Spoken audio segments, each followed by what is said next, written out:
HTML అంటే hyper text markup language అంటారు. Hyper text అంటే నథింగ్ బట్ హైపర్ లింక్.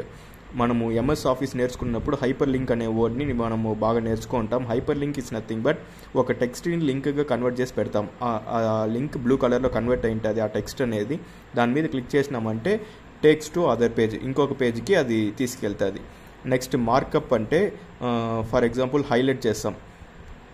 ఇప్పుడు ఒక పారాగ్రాఫ్ రాస్తున్నాం అనుకోండి, దానికి ఫస్ట్ హెడ్డింగ్ పెడతాం. ఆ హెడ్డింగ్ అనేది బోల్డ్లో పెడతాము, అండర్లైన్ చేసి పెడతాము. అట్లా హైలైట్ చేయడం, స్టార్టింగ్ క్యాప్స్ పెట్టడం, అది సపరేట్గా హైలైట్ చేసి టెక్స్ట్ని డివైడ్ చేయడమే మార్కప్ అంటారు. Language hyper text markup language is nothing but HTML. And parsing and rendering అనేసి 2 టాపిక్స్ చెప్పారు. పార్సింగ్ అంటే పార్సలైజ్ చేయడం. ఇప్పుడు ఫర్ ఎగ్జాంపుల్ Amazon.com అనే వెబ్సైట్ ఓపెన్ చేస్తారనుకోండి, అందులో మనము డిఫరెంట్ ట్యాబ్స్ అనేది చూడొచ్చు. డివైడ్ చేసి పెట్టింటారు వాళ్ళు ట్యాబ్స్ని. ఇప్పుడు ఫర్ ఎగ్జాంపుల్ కార్ట్ అనేసి ఒక ట్యాబ్ పెట్టింటారు, క్లాతింగ్స్ అనే దానికి ఒక ట్యాబ్ పెట్టింటారు. అట్లా డివైడ్ చేసి పెడితేనే మనం ఈజీగా దాన్ని క్లిక్ చేసి ఓపెన్ చేసుకోగలం. దాన్ని పార్సింగ్ అంటారు. రెండరింగ్ అంటే దానికి కలర్స్ కానీ సైజ్ కానీ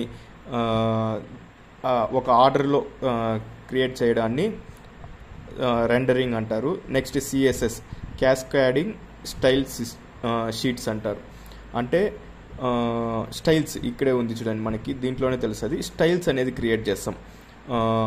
ఒక అరేంజ్మెంట్స్ తేవడం కానీ, వాటికి షేపు, సైజు, కలర్స్, అలా అరేంజ్మెంట్ తేవడాన్ని తెచ్చేకి యూజ్ చేసేదే మనము CSS. Next Java script is nothing but, ఇప్పుడు ఫర్ ఎగ్జాంపుల్ మీరు ఫ్లిప్కార్ట్ ఆర్ అమెజాన్ ఒక వెబ్సైట్ అనేది ఓపెన్ చేశారనుకోండి, అందులో మీరు వాటి యొక్క ఇమేజెస్ అనేది చూడొచ్చు. ఒక ప్రోడక్ట్ ఓపెన్ చేశారంటే వాటి యొక్క ఇమేజెస్ చూపిస్తుంది మనకి. ఇంతకుముందు అయితే ప్రతి ఇమేజ్ మీద క్లిక్ చేస్తేనే అది ఓపెన్ అయ్యేలాగుండింది. ఓకేనా? ఇప్పుడు ఫస్ట్ ఇమేజ్ చూస్తాము, సెకండ్ ఇమేజ్ కావాలంటే దాని మీద క్లిక్ చేయాలి. అప్పుడు ఏమవుతుందంటే ఈ ప్రాసెస్ జరుగుతుంది.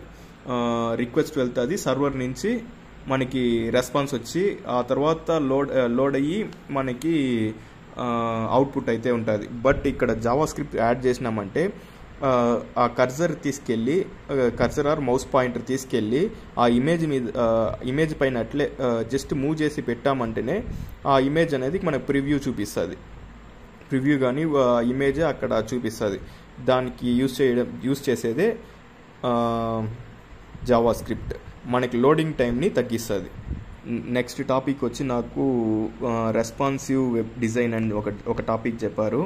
అంటే ఇప్పుడు ఫర్ ఎగ్జాంపుల్ మీరు ఒక వెబ్సైట్ అనేది డిజైన్ చేశారనుకోండి, దాన్ని మొబైల్లో ఒక విధంగా యూజ్ చేసేకుంటుంది, దాన్ని ల్యాప్టాప్లో ఓపెన్ చేసినామంటే ఒకలాగా ఓపెన్ అవ్వాలా, అండ్